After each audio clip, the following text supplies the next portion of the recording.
Hi everyone, this is the seventh and final lecture of week 4. Okay.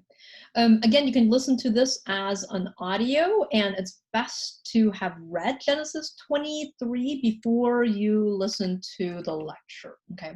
Also, parts of this also come from that book of mine, The Flawed Families of God. Okay.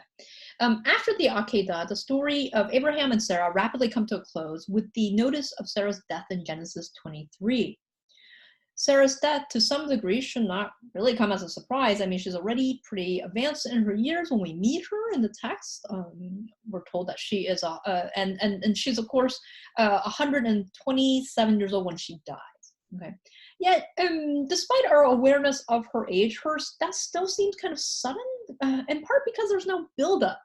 No hint of her coming demise, no mention of sickness, no hint of weakness. Rather, the story, very quickly proceeds from telling us that Abraham tried to kill his son in Genesis 22 to informing us in the next chapter that Sarah has died.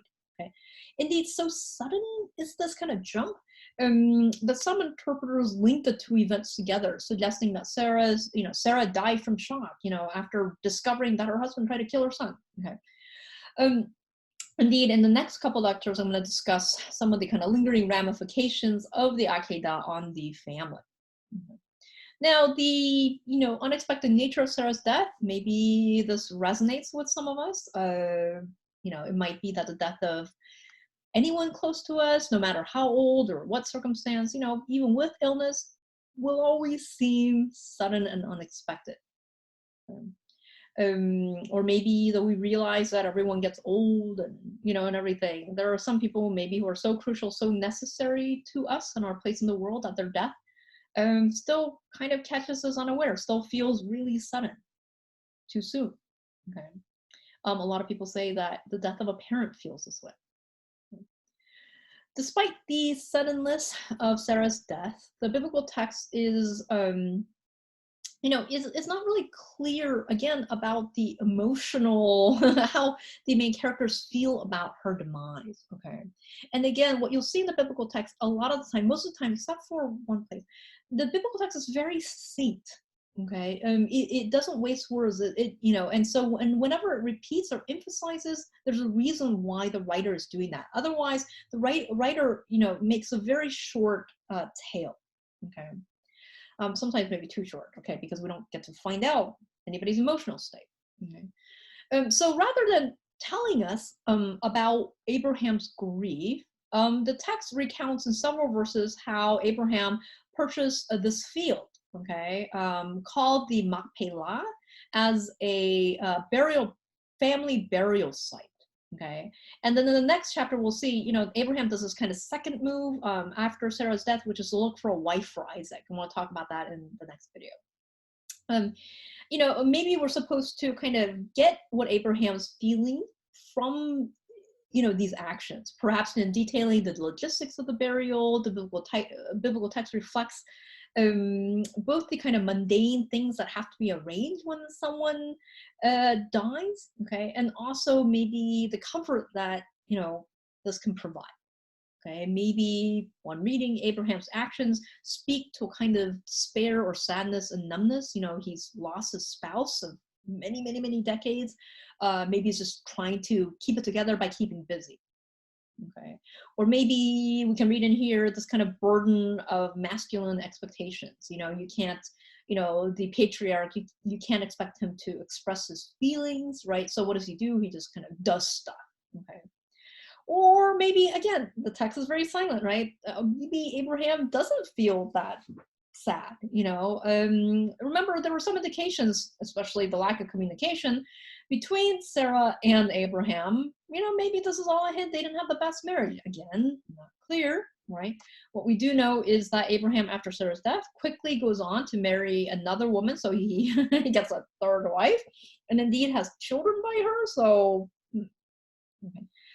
Whatever Abraham's feeling, when Sarah dies, we are told in Genesis 23 that Abraham buys the Machpelah, an important burial site. Okay, and this is where most of the patriarchs and matriarchs of Israel, including Abraham, Isaac, Jacob, Sarah, here, Rebecca, Isaac's wife, and Jacob's wife, Leah, will be buried. The only the interesting matriarch that is not buried here is Rachel, who dies during childbirth, and I'll probably discuss why she may not be buried in the Machpelah. Okay. The site is still venerated by Christians and Muslims and Jews, all the members of the Abrahamic monotheism, and the ownership highly, highly disputed. Okay, this is in contested territories.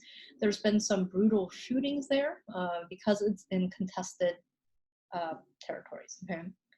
The Machpelah, just to be very brief, is located in Hebron. This is in the West Bank, contested territories, about 30 kilometers southwest of Jerusalem.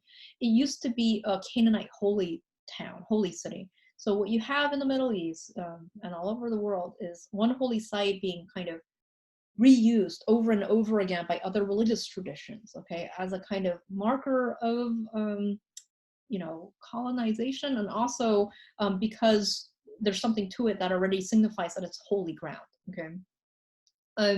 Hebron's also a very famous site. This is where David is anointed as king. It's a big, big, big place for David in the biblical text. Okay. You see evidence that already there's some problems with this. Already there's questions about who owns this land. Okay. And you see this in Genesis 23, verses 10 through 11, which tells us repeatedly and very carefully, okay, in detail. Remember, biblical text very sparse, so when it stops, or repeats, it's for a particular reason. It keeps repeating that Abraham really, really, really paid for this burial site. Indeed, there's some hints that maybe he overpaid for the burial site. Okay, so this is what Genesis 23, verse 10 says. 10 and following. Now Ephron was sitting among the Hittites, and Ephron the Hittite answered Abraham in the hearing of the Hittites of all who went in the gate of his city. So they're kind of among the elders, which is where judgments would happen. Okay, kind of an early court system. Okay. No, my lord, hear me. I will give you the field and give you the cave that is in it. In the presence of all my people, I give it to you to bury your dead. And then Abraham bowed down before the people of the land, and he said to Ephron in the hearing of the people of the land, if you only will listen to me, I will give you the price of the field, accept it from me so that I may bury my dead there. And Ephron answered Abraham, my lord, listen to me. A piece of land worth 400 shekels of silver? What is that between you and me? Bury your dead. Abraham agreed with Ephron, and Abraham weighed out for Ephron the silver that he had named in the hearing of the Hittites, 400 shekels of silver, according to the weights current among the merchants. So the field of Ephron in Machpelah, which was to the east of Mamre, the field with the cave that is in it, and all the trees that were in the field throughout its whole region passed to Abraham as a possession in the presence of the Hittites, in the presence of all who went in at the gate of his city. Okay. Notice the emphatic emphasis. Abraham really, really, really paid for the land. Okay. Indeed, everyone saw that he paid for the land. He overpaid for the land because this is kind of a big price for this land. Okay. This seems to hint that already there are questions about who the true owners of the land is. Okay, that this land was already contested. Okay, and so as the case then, so is the case now, right? History is never dead in the Middle East, or maybe never dead anywhere. Okay. Indeed, this question of who owns the land, right, raises a kind of slightly different question of when the ownership of the promised land and its boundaries, when this became in dispute. And therefore, relatedly, when the stories about Abraham might have been written. Okay? And here you run into some of the fiercest debates in biblical studies. Okay? Some argue that the boundaries of the promised land, this kind of land, territory promised to Abraham, and marked by Abraham through his travels. Notice how the text keeps telling you where Abraham stopped, okay, or where Jacob will stop, okay? That this is kind of the maximal territory, okay? And the only point at which the Israelite kingdom was ever that large, okay, ever claimed the kind of boundaries of what is promised to Abraham was under the reign of King David and Solomon.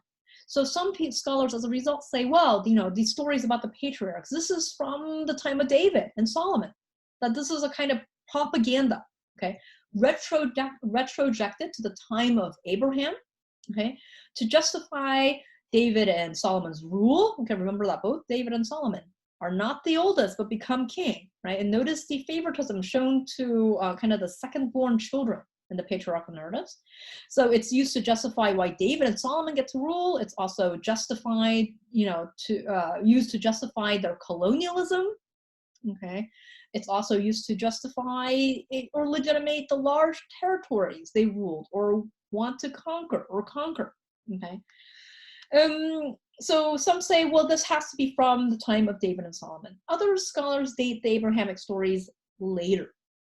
Okay, and say, no, these stories are from the exilic times, maybe from the 4th century or even later. Okay, maybe as a way to justify land claims by an exiled community who either had rights, and again, this is debated too, who either had rights to that land or never did, and maybe fabricated a history to claim rights to this land. Right? In short, property and land will become increasingly contested and increasingly important. And these contests are hinted at and reflected in the brief mention of the burial place of Sarah. Again, what is old is never old, it's new again. Okay.